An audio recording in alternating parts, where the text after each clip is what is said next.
3 اور 4 مارچ 2025 کے درمیانی رات جی سوروپ گھر آیا، اس بات سے بالکل بے خبر کہ اس کے اپنے گھر میں اس کے خلاف کیا جال بنا جا چکا ہے۔ پولیس رپورٹ کے مطابق منصوبہ بندی بہت تفصیل سے کی گئی تھی۔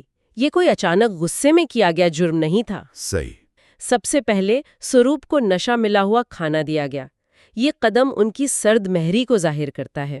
وہ کوئی مقابلہ نہیں چاہتے تھے، کوئی شور نہیں، کوئی گواہ نہیں، وہ صرف خاموشی سے اس رکاوٹ کو ہٹانا چاہتے تھے۔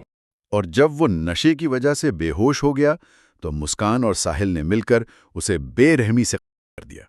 یہ تصور کرنا بھی مشکل ہے کہ جس گھر کو انسان اپنی سب سے محفوظ پناہ گاہ سمجھتا ہے وہی اس کی موت کی جگہ بن جائے۔ لیکن کہانی کا سب سے ہولناک باب تو اس کے بعد شروع ہوتا ہے۔ جی کرنا ایک بات ہے، لیکن اس کے بعد جو ہوا وہ جرم کی ایک اور سطح کو ظاہر کرتا ہے، یعنی لاش کو ٹھکانے لگانا۔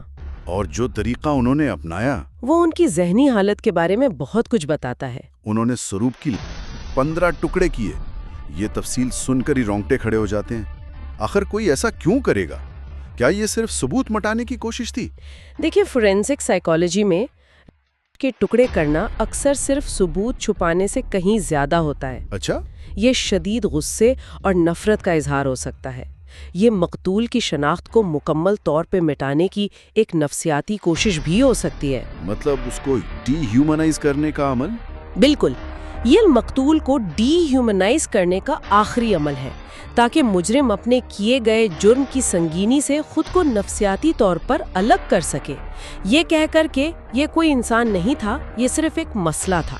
ان ٹکڑوں کو ایک نیلے پلاسٹک کے ڈرم میں ڈالا گیا اور پھر ثبوت کو ہمیشہ کے لیے دفن کرنے کے لیے اس ڈرم کو سیمنٹ سے بھر کر سیل کر دیا گیا تاکہ کبھی کسی کو شک نہ ہو اور نہ ہی کوئی بدبو آئے۔ اس کیس میں جو بات مجھے سب سے زیادہ پریشان کرتی ہے وہ یہ ہے کہ اس ڈرم کو کہیں پھینکا نہیں گیا بلکہ گھر میں ہی رکھا گیا۔ جی، یہ انتہائی غیر معمولی سرد مہری اور ایک خطرناک حد تک خود اعتمادی کو ظاہر کرتا ہے۔ یہ یقین کہ ہم کبھی پکڑے نہیں جائیں گے۔ بالکل، اپنے جرم کے ثبوت کے ساتھ ایک ہی چھت کے نیچے رہنا، یہ ایک ایسی ذہنیت ہے جسے ماہرین کمپارٹمنٹلائزیشن کہتے ہیں۔ اچھا، یہ کیا ہوتا ہے؟ یعنی اپنے ذہن میں ایک خانے میں اپنے ہولناک عمل کو بند کر دینا اور دوسرے خانے میں بالکل نارمل زندگی گزارنا جیسے کچھ ہوا ہی نہیں۔ یہ سوچنا بھی ناقابل یقین ہے۔ وہ روز اس ڈرم کے پاس سے گزرتے ہوں گے، اسی گھر میں کھاتے پیتے ہوں گے، سوتے ہوں گے جہاں ان کے جرم کا ثبوت موجود تھا۔ تو جرم ہو چکا تھا، چھپائی جا چکی تھی، اور اب اگلا مرحلہ تھا پردہ پوشی کا۔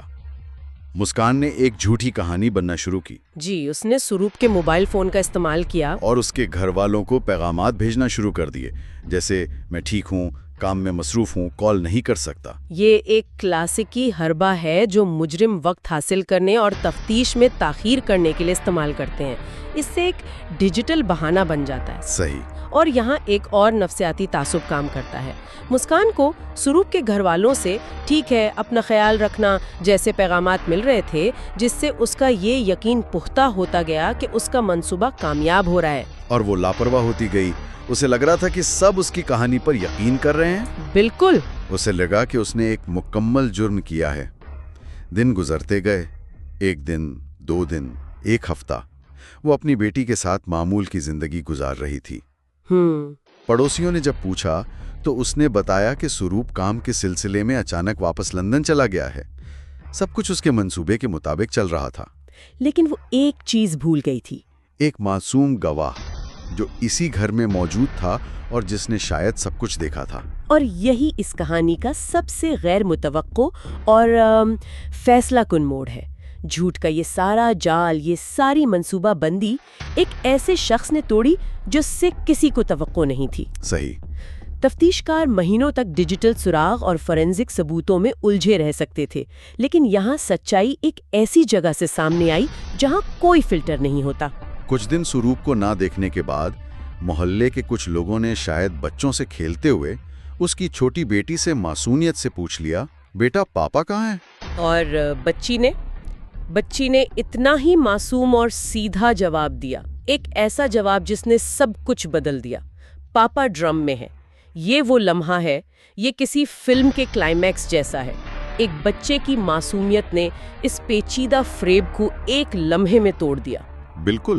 بچے جھوٹ، سچ اور اس کے نتیجے کے درمیان فرق نہیں کرتے۔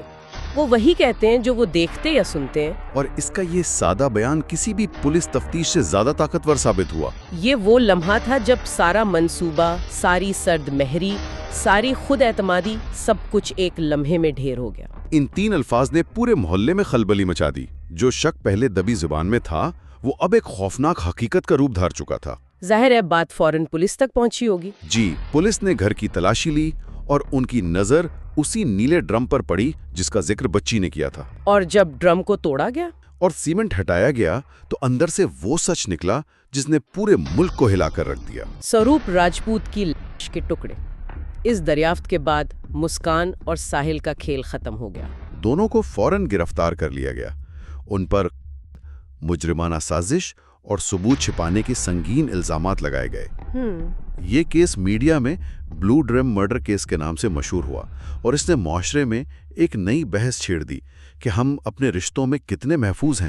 اور یہ سوال اہم ہے، ہم جن چہروں پر بھروسہ کرتے ہیں ان کے پیچھے کیا چھپا ہو سکتا ہے؟ ہمارے ماخذ بھی اسی نقطے پر بہت زور دیتے ہیں کہ یہ کیس صرف ایک فرد کے قتل سے کہیں بڑھ کر تھا۔ اسے بھروسے، رشتوں اور انسانی ذہنیت کا قرار دیا گیا ہے۔ یہ ہمیں ان رشتوں پر سوال اٹھانے پر مجبور کرتا ہے جنہیں ہم اکثر بہت محفوظ اور قابل اعتبار سمجھتے ہیں، ہے نا؟ بالکل۔ یہ کیس ایک آئینہ دکھاتا ہے کہ جو چہرے ہمیں سب سے زیادہ جانے پہچانے لگتے ہیں ان کے پیچھے کیا چھپا ہو سکتا ہے۔ تو ان سب کا کیا مطلب ہے؟ اس پوری کہانی سے ہم کیا سیکھتے ہیں؟ ماخذ ہمیں ایک بہت گہرے سوال کے ساتھ چھوڑتا ہے۔ جی، اصل سوال یہ نہیں کہ کیوں ہوا، وجہ شاید ہوش، لالچ یا نفرت تھی۔